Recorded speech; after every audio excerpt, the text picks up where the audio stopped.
बिस्मिल्लाहिर्रहमानिर्रहीम। अस्सलाम वालेकुम स्टूडेंट्स।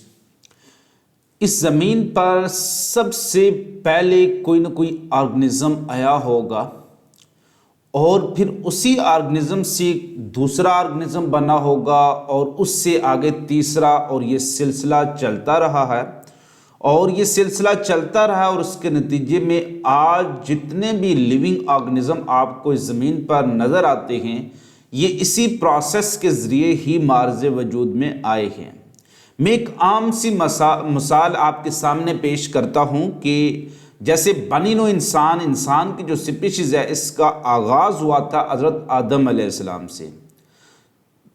हमारे सब जो हम जिनको कह रहे होते हैं तमाम बनी नो इंसान का जो जद्द अमजद है, जद्द अमजद को हम क्या कह रहे होंगे? एंसेस्टर कह रहे होंगे। इंसान का जो एंसेस्टर है, इंसान के स्पीशीज़ का, वो हज़रत आदम अलैहिस्सलाम है और उनसे आगे उनकी औलाद हुई है, उनकी आगे औलाद हुई है और ये सिलसिला चलता रहा। तो जो भी बाद में आने वाली उनकी औलाद है उसको हम डिसेंडेंट कह रहे होते हैं, जानशीन कह रहे होते हैं। सबसे पहला जो लिविंग ऑर्गेनिजम्स था और उसके बाद जो न्यू स्पीशीज एवॉल्व होती रही। से फॉर एग्जांपल मैं कहूँ कि ए स्पीशीज थी, ए से बी बनी, बी से सी बनी, सी से डी बनी, डी से ई बनी और ई से आगे एफ जी एच एस से बनती रही। तो अगर हम इन तमाम स्पीशीज के फॉसिल्स को डिस्कवर कर लेते हैं और डिस्कवर करने के बाद हम इन तमाम स्पीशीज को अरेंज करते हैं और अरेंज ऐसे करते हैं कि सबसे पहले हम एंसेस्टर रखते हैं, उसके बाद उसके डिसेंडेंट रखते हैं। ए से बी निकला, बी से सी, सी के बाद डी, डी से ई, इस तरह से स्पीशीज को अगर हम अरेंज कर लें तो यही जो अरेंजमेंट होती है, इस अरेंजमेंट को हम कहते हैं phyletic lineage. My name is Imran Khan और आज की इस वीडियो में हम यही चीज़ डिटेल में डिस्कस करने जा रहे हैं कि what is phyletic lineage, evolutionary शजरा नसब क्या है। ये topic Punjab text book board में डिस्कस किया हुआ है और इसके चैप्टर नंबर 1 में एक इम्पॉर्टेंट टॉपिक के तौर पर इसको डिस्कस किया जाता है। और दूसरी इम्पॉर्टेंट बात यह है कि अक्सर आप वर्ड पढ़ते रहते हैं कि फलां स्पीशीज का ओरिजिन जो है वो मोनोफाइलेटिक है, पॉलीफाइलेटिक है, सिंगल ओरिजिन है, मैनी ओरिजिन है। तो ये कंसेप्ट कैसे आता है? स्टार्ट करते हैं हम आज के इस टॉपिक को। टॉपिक है हमारे पास फाइलेटिक लीनिएज। मैं सबसे पहले इसको डिफाइन करता हूं कि व्हाट इज फाइलेटिक लीनिएज। तो कोई इसकी डेफिनेशन मुश्किल नहीं है। अब फाइलेटिक लीनिएज दो चीजों से मिलकर बना, ये टर्म दो टर्म से मिलकर बनी है। एक टर्म्स है जिसका मतलब है लीनिएज, एक को हम क्या कहते हैं लीनिएज, और दूसरी क्या है वो फाइलेटिक है। अब लीनिएज वर्ड किससे निकला है? इसका मतलब है लाइन, इसका मतलब है सीरीज, सिलसिलावार हम किसी चीजों को अरेंज करते हैं तो इसको हम क्या कहते हैं? लीनिएज या लाइन कह रहे होते हैं। और फाइलेटिक का मतलब होता है evolutionary line with respect to their origin, with respect to their evolution. कुछ देर के लिए मैं अगर आपसे एक मिसाल यहां पर शेयर करना चाह रहा हूं कि जो फर्स्ट ये से फॉर एग्जांपल प्राइमेट्स की एवोल्यूशन में शो कर रहा हूं कि ये सबसे पहली स्पीशीज थी प्राइमेट की जिसको मैं एक फर्जी नाम दे रहा हूं ए, और इस प्राइमेट की स्पीशीज से एक और स्पीशीज एवॉल्व हुई, उसका नाम रख दिया बी। फिर इससे एक और इवॉल्व हुई जिसको रख दिया सी, सी से फिर इवॉल्व हुई डी, डी से इवॉल्व हुई ई और ई से इवॉल्व हुई एफ और एफ से इवॉल्व हुई जी। मैं ह्यूमन को यहाँ पर डिस्कस नहीं कर रहा होता हूँ, उसका अपना एक स्पेशल क्रिएशन रखता है, वो मंकी से इवॉल्व नहीं हुआ। इस पर मैं अपनी पूरी थ्योरी इंशाल्लाह रिकॉर्ड करवाऊंगा कि ह्यूमन एवोल्यूशन कैसे हुई है। अब देखें कि ये जो लाइन सी बन गई, अरेंजमेंट बन गई है, यानी ये जो प्राइमेट्स हैं जिसमें मंकी भी शामिल है, इंसान भी शामिल है, इन प्राइमेट की एवोल्यूशन जिस स्पीशीज से हुई थी वो ए स्पीशीज थी। ए के फौरन बाद बी आई, बी के फौरन बाद सी आई, सी के फौरन बाद डी आई, डी के बाद ई। तो ये जो अरेंजमेंट है स्पीशीज की, ये ब्रोकन नहीं है, चेन टूटी हुई नहीं है, क्योंकि ए से बी निकली, बी से सी निकली, तो बी भी मौजूद है, सी भी मौजूद है। टूट कर कैसे जाती? अगर मैं ए के बाद डायरेक्ट सी लिख लेता कि ए स्पीशीज ने सी स्पीशीज इवॉल्व की, तो ये सीरीज क्या, ये लाइन क्या टूट चुकी होती। सो हम लीनिएज कहते हैं कि unbroken series of species. Definition को आप सेगमेंट में तोड़ दें तो फाइलेटिक लीनिएज क्या है? It is a unbroken series of species. Species को हमने क्या किया, एक लाइन में अरेंज कर दिया। अब ये लाइन कैसे, क्या रेंडमली हमने इनको रखा हुआ है? एक स्पीशीज को ए रख दिया, दूसरा नहीं, ये हम इनकी एज की बुनियाद पर हम इनकी एवोल्यूशनरी लाइन बनाते हैं कि जो भी स्पीशीज सबसे पहले आई होती उसको हम कहते हैं एंसेस्ट्रल स्पीशीज, और उससे निकलने वाली जो बाद में स्पीशीज है उनको क्या कहते हैं? डिसेंडेंट कहते हैं। तो इसकी अरेंजमेंट हमने ऐसे ही रखनी है कि हमेशा अरेंज कहां से होगी? It is arrange in ancestor to descendant sequence, कि हर बाद में आने वाली जो स्पीशीज है वो पहली स्पीशीज से इवॉल्व हुई होगी। सो एक अनब्रोकन सीरीज ऑफ स्पीशीज है, बिल्कुल एक चेन है स्पीशीज की on basis of their evolutionary age. जो सबसे पुराना है वो सबका बाप दादा होगा, सब जद्दे अमजद होगा, वो सबसे पहले, उसके बाद उसका बेटा, उसके बाद उसका बेटा, उसके बाद उसका बेटा। एक फर्जी मिसाल आपको दे रहा हूं। तो ये जो अरेंजमेंट है, और इसमें क्या है कि ईच लेटर स्पीशीज, जो हर बाद में आने वाली स्पीशीज है, जैसे मैं बात करूं बी स्पीशीज बाद में आई है, इसकी एवोल्यूशन हुई है, हैविंग एवॉल्व्ड फ्रॉम, ये एवॉल्व हुई है किससे? वन, किसी एक से एवॉल्व हुई है, किससे? दैट इमीडिएटली प्रीसीडेड, जो फौरन इससे पहले आ रही है। It's mean B evolve from A, C evolve from B, D evolve from C. एक और मिसाल देता हूं आपको, जैसे मेरे परदादा हैं, तो वो हमारे जद्दे अमजद हो गए, उनसे आगे मेरे दादा आए, दादा से आगे मेरे अब्बू आए, और उसके बाद मैं आया हूं। सो मैं मेरे अब्बू और मेरे दादा क्या हो गए? ये डिसेंडेंट हो गए, और जो हमारा परदादा था वो क्या था? एंसेस्टर हो गया। अब मेरा इमीडिएट एंसेस्टर कौन है? मेरे बाप हैं। मेरे बाप का इमीडिएट एंसेस्टर कौन है? उनके बाप हैं, जिसको मैं दादा बोलता हूं। सो हमेशा अरेंजमेंट एंसेस्टर टू डिसेंडेंट होगी, और जो बाद में आने वाली स्पीशीज है, जैसे मैं सबसे बाद में आया हूं, मैं एवॉल्व हुआ हूं, मैं ओरिजिनेट हुआ, मेरी बर्थ हुई है किससे? मेरे बाप से, क्योंकि मेरे से फौरन पहले कौन आए? मेरे बाप आए। सो ये 3 पॉइंट आपने मस्ट डिस्कस करने फाइलेटिक लीनिएज की डेफिनेशन में, कि एवोल्यूशनरी लाइन क्या है, ये कि हमेशा प्रिमिटिव एंसेस्टर से डिसेंडेंट अरेंजमेंट करनी है हमने, एक अनब्रोकन सीरीज ऑफ स्पीशीज बनानी है, ना टूटी हुई unbroken series of species. So lineage line evolutionary line है, arrange from ancestor to descendant, के एवोल्यूशनरी है, ओरिजिन की बेस पर है, कि जो एंसेस्टर ने डिसेंडेंट को ओरिजिनेट किया, और with each later species evolved from one that immediately preceded. अब इसकी इंपॉर्टेंस क्या है? What is the importance of this phyletic lineage? इस जमीन पर जो सबसे पहला लिविंग ऑर्गेनिज्म प्रोबेबली आया था, उसको साइंस कह रही है कि वो कुछ बैक्टीरिया लाइक ऑर्गेनिज्म था। मॉडर्न रिसर्च अब जो आ चुकी है वो कहती हैं वायरस ही सबसे पहले आए। वायरस के बाद एक वायरस लाइक ऑर्गेनिज्म आया, जो कि वायरस और बैक्टीरिया को लिंक करता था, जिसको रिक्टेशिया कहते हैं। फिर वहां से प्रोकैरियोट बने, और प्रोकैरियोट से यूकैरियोट। एनी हाउ, आप एफएससी लेवल पर हम यही बात करते हैं कि ancestor of all life form is a bacteria called archaebacteria. वो क्या था? प्रोकैरियोट था।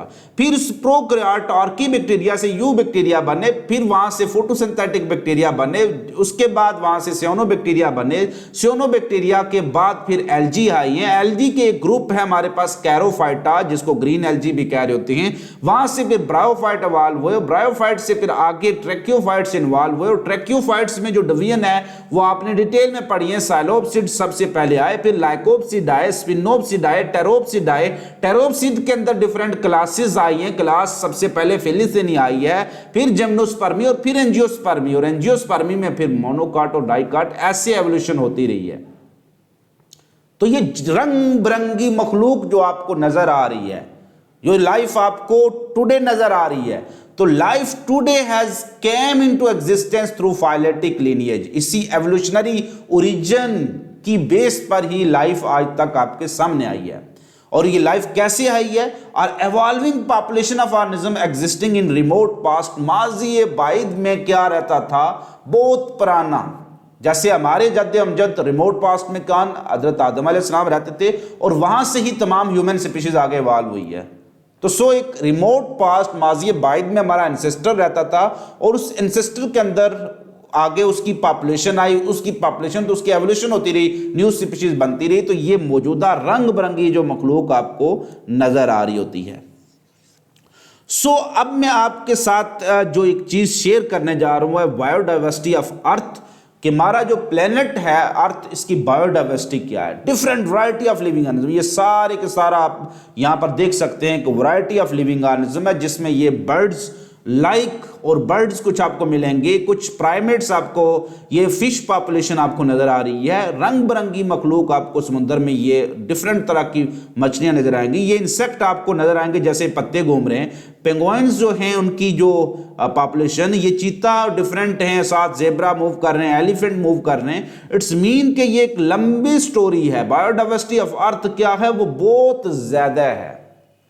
So this number and variety of living organism is called biodiversity. Bio का क्या मतलब होता है? लिविंग ऑर्गेनिज्म, और डाइवर्सिटी का मतलब क्या होता है? Number and variety.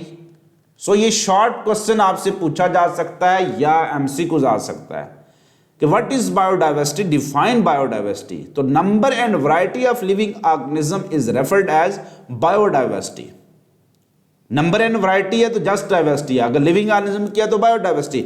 जैसे आप ये देख सकते हैं आपके टाइटल स्लाइड में, एलिफेंट भी है, यहाँ पर जेब्रा भी हैं, हिरन भी हैं, उसके अलावा यहाँ पर जो सिंगल हॉर्न और बिग हॉर्न एनिमल्स आपको नजर आएंगे, सामने लॉयन नजर आएगा, प्लांट की डिफरेंट आपको स्पीशीज हैं। तो दिस इज कॉल्ड बायोडाइवर्सिटी। कहा जाता है, साइंस जो एस्टिमेशन देती है वो कहती है कि जो जमीन पर टोटल बायोडाइवर्सिटी एस्टिमेटेड है वो 5 to 30 मिलियन एस्टिमेटेड है, 5 से 30 मिलियन, और हर मिलियन में 10 लाख होते हैं। ये एस्टिमेटेड है, वो हम एक क्वाड्रेट मेथड से एस्टिमेट लेते हैं कि इतनी स्पीशीज जमीन पर मौजूद होंगी, लेकिन अभी तक हमसे 2,50,000 स्पीशीज को डिस्कवर करने में कामयाब हुए हैं। ये है हमारी रिसर्च अभी तक की।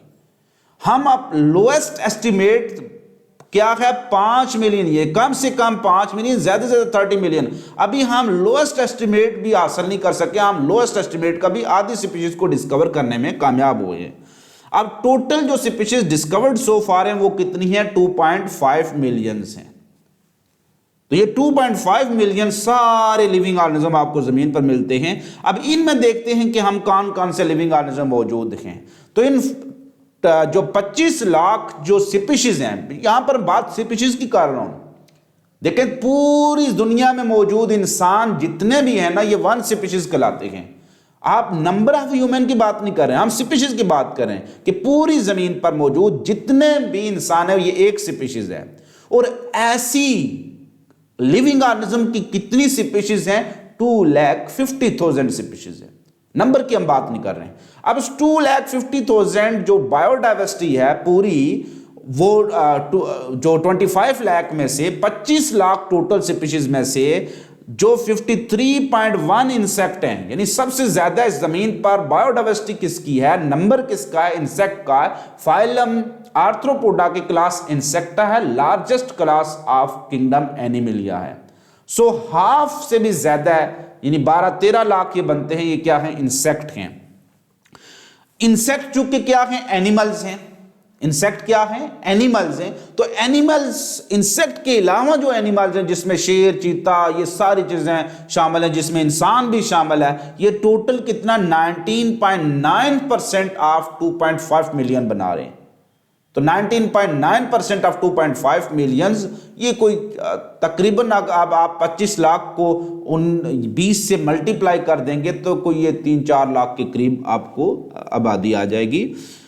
वैस्कुलर प्लांट, वो फ्लावरिंग प्लांट को कहते हैं। तो इनकी जो टोटल आबादी है वैस्कुलर प्लांट की, जो टोटल डाइवर्सिटी है वो 17.6 है। ये वैल्यू आपसे एमसीक्यू में पूछी जा सकती है या आपसे लिस्ट पूछी जा सकती है, in list biodiversity of earth.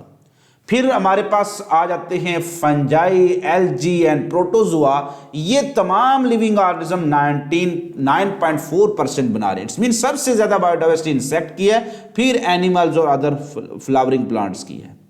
अब फाइलेटिक लीनिएज की क्या लिमिटेशन है, क्या ये करेक्ट डाटा बता रही है कि नहीं बता रही है? जैसे आप इस स्लाइड पर देख सकते हैं कि ये एक फिश शो की हुई है। ये फिश इतनी सॉफ्ट है, इतनी ट्रांसपेरेंट बॉडी है इसकी कि आपको दूसरी तरफ इंसान का हाथ नजर आ रहा है।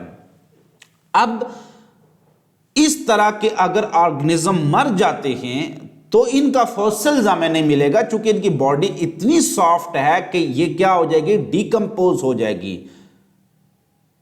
Such type of animals cannot be preserved as fossils। वो fossils की सूरत में प्रिजर्व नहीं हो सकते। अब जब हम, चूंकि ये सारी फाइलेटिक लीनिएज कैसे बनाई गई, ये फॉसिलाइज्ड डाटा इकट्ठा किया गया कि सबसे पुराना फॉसिल प्रोकैरियोट का मिला है, उसके बाद फिर दूसरे ऑर्गेनिज्म का, तो ये फॉसिल से रिकॉर्ड इकट्ठा किया गया है। फिर उन फॉसिल से हासिल होने रिकॉर्ड में जितने भी एनिमल्स हैं, आपने लिविंग वर्ल्ड इन टाइम में डिटेल में पढ़ा है कैसे हम उसकी एज फाइंड आउट कर सकते हैं। रॉक्स की एज फाइंड आउट की, उस रॉक्स की एज वही फॉसिल्स उसके अंदर जो प्रिजर्व है उसकी एज है। इट्स मीन वो उस एनिमल या ऑर्गेनिज्म की भी एज वही है। तो इस तरह से हम age wise phyletic according to their evolutionary age हम स्पीशीज को अरेंज कर रहे होते हैं कि जो अनब्रोकन सीरीज बनाते हैं, इसको फाइलेटिक लीनिएज कहते हैं। सवाल ये है कि अगर कोई सॉफ्ट बॉडीड एनिमल है, उसका फॉसिल ही नहीं मिला, तो इट्स मीन कि कोई स्पीशीज तो इसमें मिसिंग है, ये चेन स्टिल अनब्रोकन ना रही। तो इसलिए वो कह रहा है कि if we had a complete record of history of life, अगर हम कहें कि से फॉर एग्जांपल मैं आपके साथ एक मिसाल देता हूं कि ये एक स्पीशीज है ए से बी भी बनी, ए से सी भी बनी, सी से डी भी बनी, फिर बी ने आगे 5 और 6 को इवॉल्व किया, सी ने आगे 7 और 8 को इवॉल्व किया, डी ने आगे 9 और 10। वो कहता है कि हमारे पास में भी ऐसा हो सकता है 7 स्पीशीज एब्सेंट हो। तो अगर हमारे पास पूरा रिकॉर्ड हो तो सारी जो लाइन है they would extend back to a common ancestor. लेकिन स्टिल क्या है कि हमारे पास कुछ सॉफ्ट बॉडीड एनिमल्स होते हैं जिन्होंने अपना कुछ रिकॉर्ड फॉसिल की सूरत में नहीं रखा होता है। सो ये फाइलेटिक लीनिएज अभी इनकम्प्लीट है, ये पूरी लीनिएज फुल डिटेल को नहीं बता रही। तो यहां तक ये टॉपिक आपका खत्म होता है। अगर आप इंटरेस्टेड हैं कि पूरी फाइलेटिक लीनिएज को ड्रा करें और इसको देखें, तो एक तो living world in time geographical time period, वहां पर भी ये लीनिएज शो की हुई है। दूसरा आप chapter number 5 variety of life, वहां पर आप क्लासिफिकेशन वाले टॉपिक में पूरा एक पेज दिया हुआ जिसमें फाइलेटिक लीनिएज यानी एवोल्यूशनरी ट्री आपके सामने शेयर की हुई है। होपफुली आपको ये टॉपिक में से बहुत से कंसेप्ट क्लियर हुए होंगे और इस वीडियो ने आपको काफ़ी हेल्प आउट किया होगा आपके किसी भी क्वेश्चन को आंसर करने में। वीडियो को लाइक ज़रूर करें, इसको शेयर ज़रूर करें अपने कोलीग्स के अंदर जो बायो से रिलेटेड हैं या बायो से रिलेटेड नहीं भी हैं। थोड़ी इन्फॉर्मेशन उन तक भी पहुंच जाए और एक क्रॉस डिस्कशन हो जाए। और कोई भी आपको अगर क्वेश्चन है तो कमेंट बॉक्स में ज़रूर पूछा करें। अपना बहुत ज़्यादा ख्याल करें। सब्सक्राइब का बटन ज़रूर दबाया करें, इससे आपका नुकसान नहीं होने वाला। मे भी इससे फ़ायदा बहुत से लोगों का हो जाए। अपना बहुत ज़्यादा ख्याल रखें, खुश रहिएगा, खुश रखिएगा, दुआ में याद रखिएगा। मिलेंगे एक छोटी सी ब्रेक के बाद। अल्लाह हाफिज़, अल्लाह नेगहबान।